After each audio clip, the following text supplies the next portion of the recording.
ಬಾಂಗ್ಲಾದೇಶವು ಪ್ರಸ್ತುತ ಬಾಂಗ್ಲಾದೇಶದ ಯುವಕರ ಗಲಭೆಗಳ ಹಿಡಿತದಲ್ಲಿದೆ. ದೇಶದಲ್ಲಿ ಲಕ್ಷಾಂತರ ವಿದ್ಯಾರ್ಥಿಗಳು ಬೀದಿಗೆ ಬಂದಿದ್ದಾರೆ. ಉದ್ಯೋಗದಲ್ಲಿ ಮೀಸಲಾತಿ ವಿರುದ್ಧ ಎಲ್ಲಾ ವಿದ್ಯಾರ್ಥಿಗಳು ಒಗ್ಗೂಡಿದ್ದಾರೆ.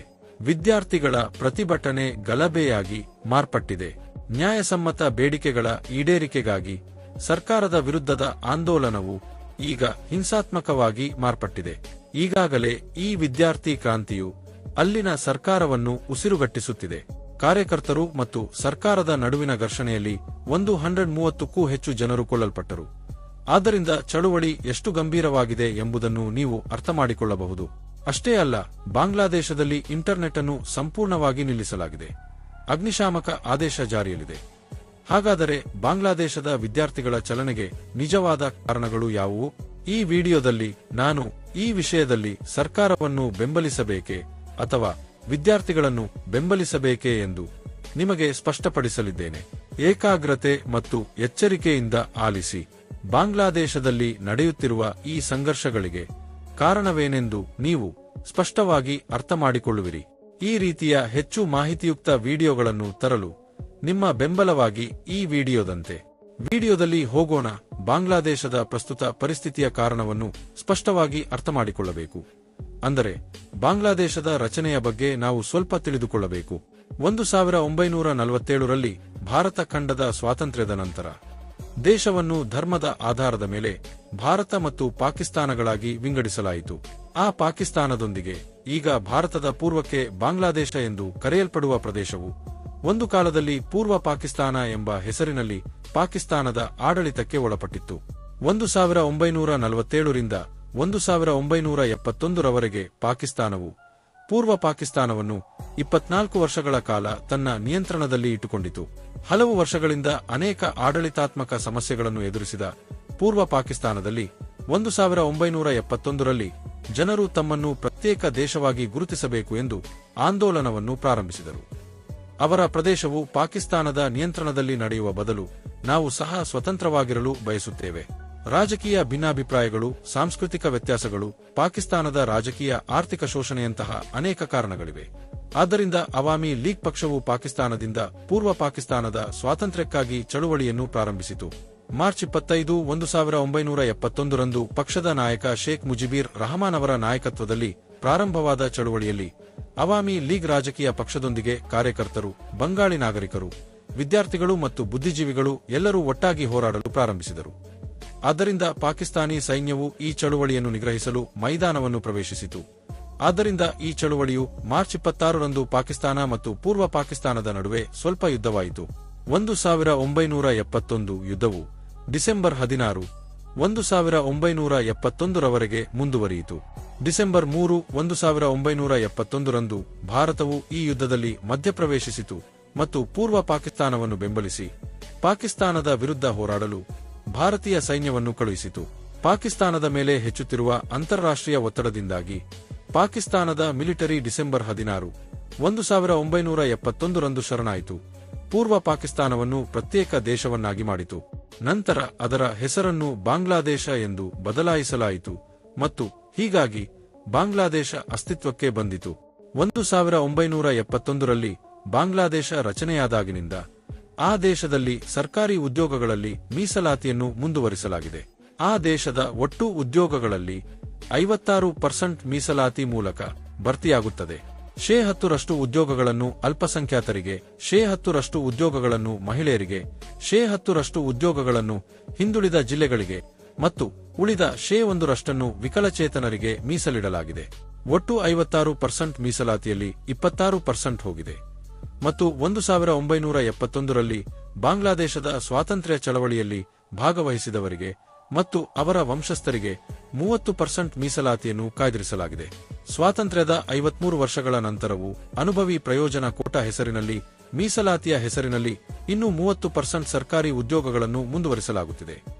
ಆದರೆ ಈ 30% ಅನುಭವಿ ಪ್ರಯೋಜನ ಕೋಟಾ ಎಲ್ಲಾ ಉದ್ಯೋಗಗಳಲ್ಲಿನ ಅಕ್ರಮಗಳಿಗೆ ಕಾರಣವಾಗಿದೆ ಎಂಬ ಅಭಿಪ್ರಾಯ ಅನೇಕ ವಿದ್ಯಾರ್ಥಿಗಳಲ್ಲಿದೆ. ಮೀಸಲಾತಿಯಿಂದಾಗಿ ಒಂದು ತಲೆಮಾರಿನ ವಂಶಸ್ಥರು ಉದ್ಯೋಗಗಳನ್ನು ಪಡೆಯುತ್ತಲೇ ಇದ್ದಾರೆ.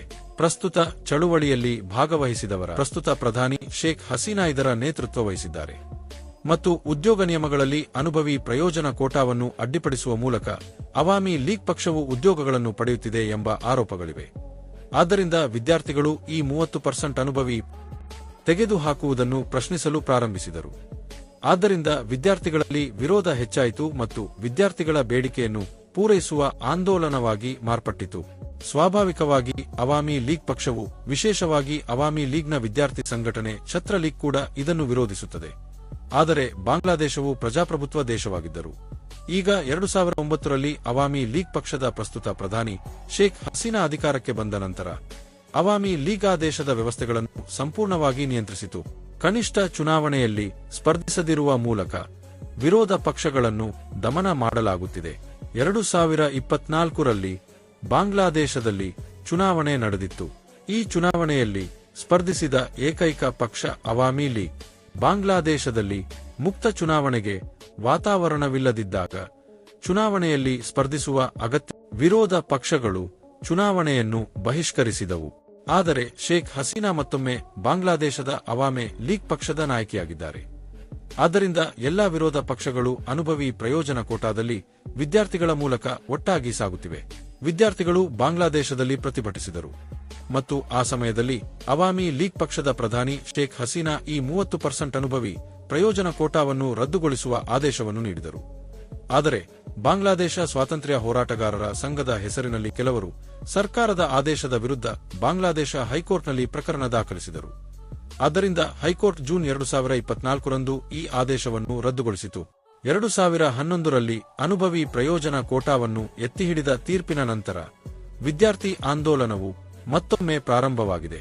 ಹಿಂದೆಂದಿಗಿಂತಲೂ ಹೆಚ್ಚಿನ ವಿದ್ಯಾರ್ಥಿಗಳು ಈಗ ಪ್ರತಿಭಟನೆ ನಡೆಸುತ್ತಿದ್ದಾರೆ.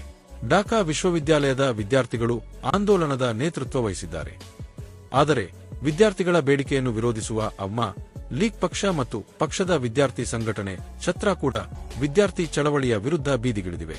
ಇಡೀ ವ್ಯವಹಾರವು ಎರಡು ಗುಂಪುಗಳ ನಡುವಿನ ಘರ್ಷಣೆಗೆ ತಿರುಗಿತು. ಒಂದು ಕಡೆ ಅನುಭವಿ ಬೆನಿಫಿಟ್ ಕೋಟೆಯನ್ನು ಬೆಂಬಲಿಸಿದವರು ಅದರ ವಿರುದ್ಧವಾಗಿದ್ದರು ಮತ್ತು ಮತ್ತೊಂದೆಡೆ ಬಾಂಗ್ಲಾದೇಶ ಪೊಲೀಸರು ಈ ಎರಡು ಗುಂಪುಗಳನ್ನು ನಿಯಂತ್ರಿಸಲು ಹೆಣಗಾಡುತ್ತಿದ್ದರು. ಆದ್ದರಿಂದ ಇಡೀ ದೇಶದಲ್ಲಿ ಕೋಲಾಹಲ ಉಂಟಾಯಿತು. ವಿದ್ಯಾರ್ಥಿ ಚಳವಳಿಯ ಹೆಸರಿನಲ್ಲಿ ಬಾಂಗ್ಲಾದೇಶದಲ್ಲಿ ರಾಜಕೀಯ ಗಲಭೆಗಳು ನಡೆಯುತ್ತಿವೆ. ಇಡೀ ಬಾಂಗ್ಲಾದೇಶವು ವಿದ್ಯಾರ್ಥಿಗಳ ಗಲಭೆಗಳಿಂದ ಆವೃತವಾಗಿದೆ. ದೇಶದ ಎಲ್ಲಾ ವಿದ್ಯಾರ್ಥಿಗಳು ತಮ್ಮ ಅಧ್ಯಯನವನ್ನು ಬದಿಗಿಟ್ಟು ಆಂದೋಲನವನ್ನು ಪ್ರಾರಂಭಿಸಿದರು. ಪ್ರತಿಭಟನಾಕಾರರ ಪ್ರತಿಭಟನೆಯಲ್ಲಿ ಸರ್ಕಾರಿ ಆಸ್ತಿಪಾಸ್ತಿ ನಾಶವಾಯಿತು. ಅನಧಿಕೃತ ಸಾವಿನ ಸಂಖ್ಯೆ 500ರವರೆಗೆ ಎಂದು ಅಂದಾಜಿಸಲಾಗಿದೆ. ಆದರೆ ಪರಿಸ್ಥಿತಿ ತುಂಬಾ ಗಂಭೀರವಾಗಿದ್ದಾಗ ಬಾಂಗ್ಲಾದೇಶದ ಪ್ರಧಾನಿ ಶೇಖ್ ಹಸೀನಾ ಅವರು ಬೆಂಕಿಗೆ ತುಪ್ಪ ಸುರಿದಿದ್ದಾರೆ ಎಂದು ಹೇಳಿದರು. ಜುಲೈ 18ರಂದು ಶೇಖ್ ಹಸೀನಾ ಬಾಂಗ್ಲಾದೇಶದ ಸರ್ಕಾರಿ ಟಿವಿ ಚಾನೆಲ್ ಬಿಟಿವಿಯಲ್ಲಿ ಮಾತನಾಡುತ್ತಾ ಪ್ರತಿಭಟನೆ ನಡೆಸುತ್ತಿರುವ ವಿದ್ಯಾರ್ಥಿಗಳನ್ನು ಬಾಂಗ್ಲಾದೇಶದಲ್ಲಿ ಉಳಿದುಕೊಂಡು 1971ರ ಬಾಂಗ್ಲಾದೇಶ ಯುದ್ಧದ ಸಮಯದಲ್ಲಿ ಪಾಕಿಸ್ತಾನವನ್ನು ಬೆಂಬಲಿಸಿ ಹೋರಾಡಿದ ರಾಜಕಾರಗಳಿಗೆ ಹೋಲಿಸಿದ್ದರು. ಅವರು ಈ ರಾಜಕಾರರು 1971ರ ಯುದ್ಧದ ಸಮಯದಲ್ಲಿ ಈ ರಾಜಕಾರರು ಬಾಂಗ್ಲಾದೇಶದ ಜನರ ಮೇಲೆ ಭಾರೀ ದಾಳಿ ನಡೆಸಿ ಸುಮಾರು 30 ಲಕ್ಷ ಜನರನ್ನು ಕೊಂದರು. ಬಾಂಗ್ಲಾದೇಶದಲ್ಲಿ ರಾಜಕಾರಗಳನ್ನು ಅತ್ಯಂತ ಕ್ರೂರ ದೇಶದ್ರೋಹಿಗಳು ಎಂದು ಪರಿಗಣಿಸಲಾಗುತ್ತದೆ. ಪ್ರಧಾನಿ ಶೇಖ್ ಹಸೀನಾ ಅವರು ಪ್ರತಿಭಟನಾಕಾರರನ್ನು ರಾಜಕರಿಗೆ ಹೋಲಿಸಿದ ಕೂಡಲೇ ವಿದ್ಯಾರ್ಥಿಗಳು ಬಿಟಿವಿ ಚಾನೆಲ್ ಕಚೇರಿಗೆ ದಾಳಿ ನಡೆಸಿ ಬೆಂಕಿ ಹಚ್ಚಿದರು. ಜಿಲ್ಲಾ ಕಾರಾಗೃಹಕ್ಕೆ ಬೆಂಕಿ ಹಚ್ಚಲಾಯಿತು ಮತ್ತು ಎಲ್ಲಾ ಕೈದಿಗಳನ್ನು ಬಿಡುಗಡೆ ಮಾಡಲಾಯಿತು. ಅವಾಮಿ ದೆಹಲಿ ಕಾರ್ಯಕರ್ತರು ಸಹ ದೊಡ್ಡ ಪ್ರಮಾಣದಲ್ಲಿ ರಸ್ತೆಗಿಳಿದರು ಮತ್ತು ಇಡೀ ದೇಶದಲ್ಲಿ ಅಂತರ್ಯುದ್ಧದಂತಹ ವಾತಾವರಣವಿತ್ತು. ದೇಶದ ಎಲ್ಲಾ ಶಿಕ್ಷಣ ಸಂಸ್ಥೆಗಳಿಗೆ ರಜೆ ಘೋಷಿಸಲಾಗಿದೆ. ದೇಶಾದ್ಯಂತ ಅಂತರ್ಜಾಲವನ್ನು ನಿಷೇಧಿಸಲಾಯಿತು. ಗಲಭೆಯಲ್ಲಿ ಒಂದೇ ದಿನದಲ್ಲಿ 25 ಜನರು ಸಾವನ್ನಪ್ಪಿದ್ದಾರೆ ಮತ್ತು ಜುಲೈ 20 ಮತ್ತು 21ರಂದು ಇಡೀ ಬಾಂಗ್ಲಾದೇಶ ಕರ್ಫ್ಯೂ ಹೊರಡಿಸಲಾಯಿತು ಮತ್ತು ಏಕಕಾಲದಲ್ಲಿ ಶಾರ್ಟ್ ಸೈಟ್ ಆದೇಶಗಳನ್ನು ಹೊರಡಿಸಲಾಯಿತು. ಆದ್ದರಿಂದ ಇಡೀ ಬಾಂಗ್ಲಾದೇಶದಲ್ಲಿ ಉದ್ವಿಗ್ನ ವಾತಾವರಣವಿತ್ತು. ಆದರೆ ಬಾಂಗ್ಲಾದೇಶದ ಸುಪ್ರೀಂ ಕೋರ್ಟ್ ಈಗಾಗಲೇ ಅನುಭವಿ ಪ್ರಯೋಜನ ಕೋಟಾವನ್ನು ಚರ್ಚಿಸಲು ಒಪ್ಪಿಕೊಂಡಿತ್ತು. ಇದು ಈ ಇಡೀ ವ್ಯವಹಾರಕ್ಕೆ ಕಾರಣವಾಗಿದೆ. ಆಗಸ್ಟ್ 7ರಂದು ವಿವಾದಾತ್ಮಕ ಅನುಭವಿ ಪ್ರಯೋಜನ ಬಾಂಗ್ಲಾದೇಶದ ಸುಪ್ರೀಂ ಕೋರ್ಟ್ ಕೋಟಾ ಕುರಿತು ವಿಚಾರಣೆ ನಡೆಸಲಿದೆ. ಸುಪ್ರೀಂ ಕೋರ್ಟ್ ತೀರ್ಪಿನ ಆಧಾರದ ಮೇಲೆ ನಿರ್ಧಾರ ತೆಗೆದುಕೊಂಡಿದೆ ಎಂದು ಸರ್ಕಾರ ಹೇಳಿದ್ದರು. ವಿದ್ಯಾರ್ಥಿಗಳು ಇನ್ನೂ ಕೋಟಾವನ್ನು ರದ್ದುಗೊಳಿಸಲು ಹೋರಾಡುತ್ತಿದ್ದಾರೆ. ವಿದ್ಯಾರ್ಥಿಗಳು ಆಗಸ್ಟ್ 7ರವರೆಗೆ ನಿಲ್ಲುವುದಿಲ್ಲ. ಆದ್ದರಿಂದ ಈ ವಿಷಯದ ಬಗ್ಗೆ ಮೊದಲೇ ವಿಚಾರಣೆ ನಡೆಸುವಂತೆ ಸರ್ಕಾರ ಸುಪ್ರೀಂ ಕೋರ್ಟ್ ಅನ್ನು ಕೇಳಿದೆ. ಆದ್ದರಿಂದ ಸುಪ್ರೀಂ ಕೋರ್ಟ್ ಆಗಸ್ಟ್ 7ರೊಳಗೆ ವಿಚಾರಣೆ ನಡೆಸಲಿದೆ. ಆದ್ದರಿಂದ ಬಾಂಗ್ಲಾದೇಶದ ಪರಿಸ್ಥಿತಿಯು ಬಾಂಗ್ಲಾದೇಶದ ಸುಪ್ರೀಂ ಕೋರ್ಟ್ ನೀಡಿದ ತೀರ್ಪಿನ ಮೇಲೆ ಅವಲಂಬಿತವಾಗಿದೆ. ಆದ್ದರಿಂದ ಅಲ್ಲಿ ನಡೆಯುತ್ತಿರುವ ಸಂಘರ್ಷಗಳ ಹಿಂದಿನ ಕಾರಣ ಸ್ನೇಹಿತರೆ, ಅಲ್ಲಿ ನಡೆಯುತ್ತಿರುವ ಪರಿಸ್ಥಿತಿಗೆ ಯಾರು ತಪ್ಪು ಎಂದು ನೀವು ನಿಮ್ಮ ಅಭಿಪ್ರಾಯವನ್ನು ಸಹ ನೀಡುತ್ತೀರಿ. ಪರಿಸ್ಥಿತಿಗೆ ಯಾರು ತಪ್ಪು ಎಂದು ನೀವೇ ಹೇಳಿ. ನಂತರ ಕಾಮೆಂಟ್ ಮಾಡಲು ಖಚಿತಪಡಿಸಿಕೊಳ್ಳಿ. ಕೆಲವು ಹೊಸ ವಿಷಯಗಳನ್ನು ತಿಳಿದುಕೊಳ್ಳಲು ಈ ವಿಡಿಯೋ ನಿಮಗೆ ಬಹಳ ಉಪಯುಕ್ತವಾಗಿದೆ. ನೀವು ಈ ವಿಡಿಯೋವನ್ನು ಇಷ್ಟಪಟ್ಟರೆ ಈ ರೀತಿಯ ಇನ್ನೂ ಅನೇಕ ಮಾಹಿತಿಯುಕ್ತ ವಿಡಿಯೋಗಳು ಇಲ್ಲಿಂದ ಬರುತ್ತಿವೆ ಎಂದು ನಾನು ಭಾವಿಸುತ್ತೇನೆ. ಧನ್ಯವಾದಗಳು.